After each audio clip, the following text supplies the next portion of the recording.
Hello there, you outstanding and incredible human. I hope this finds you in a stellar mood with a soft and willing heart. Man, I just find that humility is such a beautiful state of mind. When your heart and mind are willing, open, and teachable, man, there's a whole universe of experience, goodness, hope, and optimism out there. So many incredible people around you who care, who are willing to give of themselves to make your day better. I know that I don't know you and you don't know me, but I can't help feeling totally invested and committed to inspire you to live a life full of meaning, full of adventure, full of success, full of valuable lessons that can help you to become a person that is full of intelligence, full of compassion and understanding for others. I hope that your life can be filled to the brim with relationships that bring you courage, joy, laughter, and that inspire you to be a better person. I realize that middle school, high school, junior high can be a turbulent, intimidating, and for many of you, fearful places where you may even be mistreated or made fun of. But listen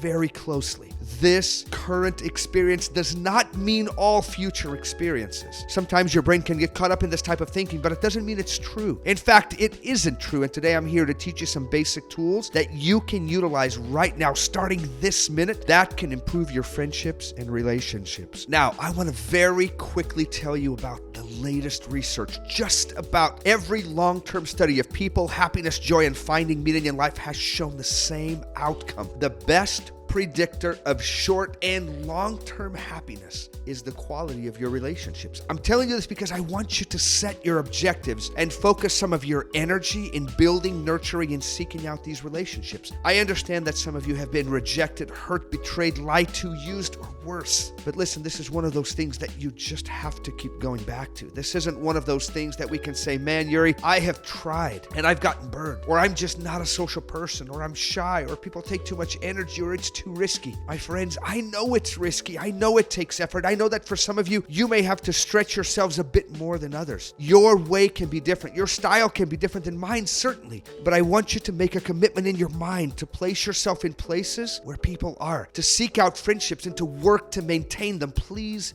do that. I will join you and work on those things as well. These tools will help you to become a relationship master instead of a relationship disaster. Number one, if you want it, give it.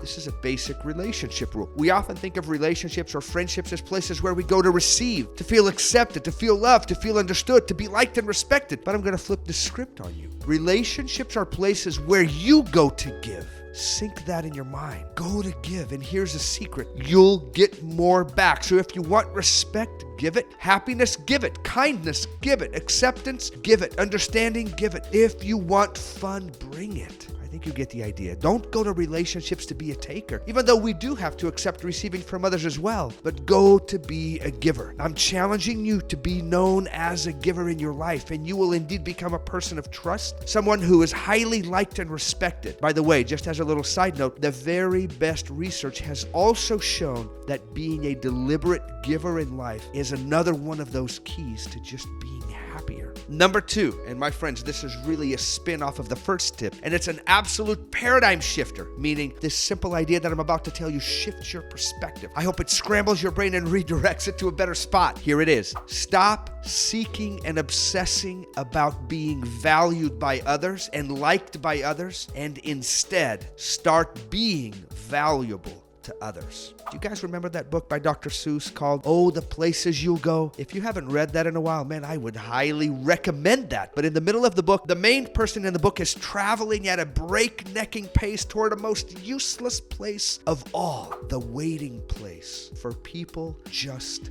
waiting. Waiting for a train to go, or a bus to come, or a plane to go, or the mail to come, or the rain to go, or the phone to ring, or the snow to snow, or waiting around for a yes or a no, waiting for their hair to grow. Everyone is just waiting. Waiting for the fish to bite, or waiting for wind to fly a kite, or waiting around for Friday night, or waiting perhaps for their Uncle Jake, or a pot to boil, or a better break, or a string of pearls, or a pair of pants, or a wig with curls, or another chance. Everyone is just waiting, my friend.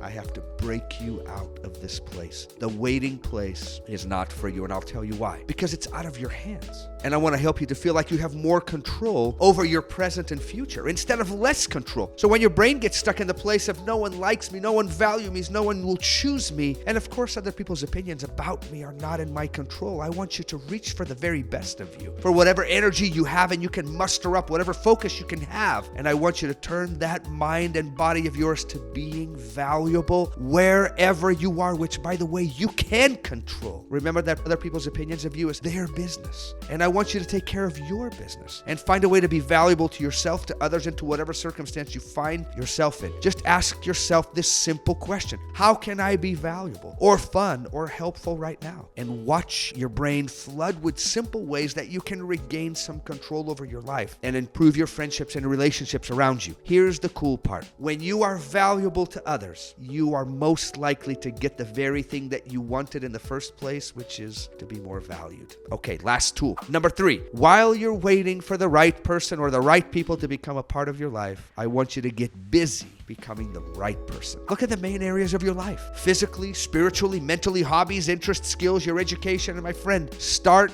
investing and building. Let me tell you something that you already know is absolutely true. You were not born and you are not here to be entertained. Sure, entertainment is an important part of your life, and I hope that you nurture awesome ways that will bring you excitement and joy. But my friend, if you truly want to invest in your happiness, if you want a rich life, then you have to do these 3 things. You must grow, you must create, and you must contribute, period. Sure, you can binge Netflix and you can scroll that endless roll in Insta and Facebook or Snap, but you gotta know, unless you watch yourself, those things will turn out to be vampires in your life and literally suck the creativity and the necessity for you to go and be a part of this world. My hope is for you to rise up and stop being a spectator in life, and instead to get on the field, to play the game, to seize the moment and the day, and to be a source of inspiration and motivation for those around you. My friend, I'm a believer in you. You may sell yourself short and you may feel like you don't have a whole lot to offer, but honestly, I know better. I do. I know better. And I promise I'm not trying to be arrogant, but I know that your potential is unlimited and that inside of it is greatness and goodness that can transform wherever you are right now and in some remarkable way the world. I know it's big, but sometimes we got to think bigger. So go and build your friendships and your relationships. Remember, if you want it, give it. Stop obsessing about being valued and start being valuable right now. And lastly, get busy becoming the right person and build your skills, your talents, your education, your professional experience. If you don't have these interests, time to experiment and find some. Now get out there, do justly, love mercy, and take care of business.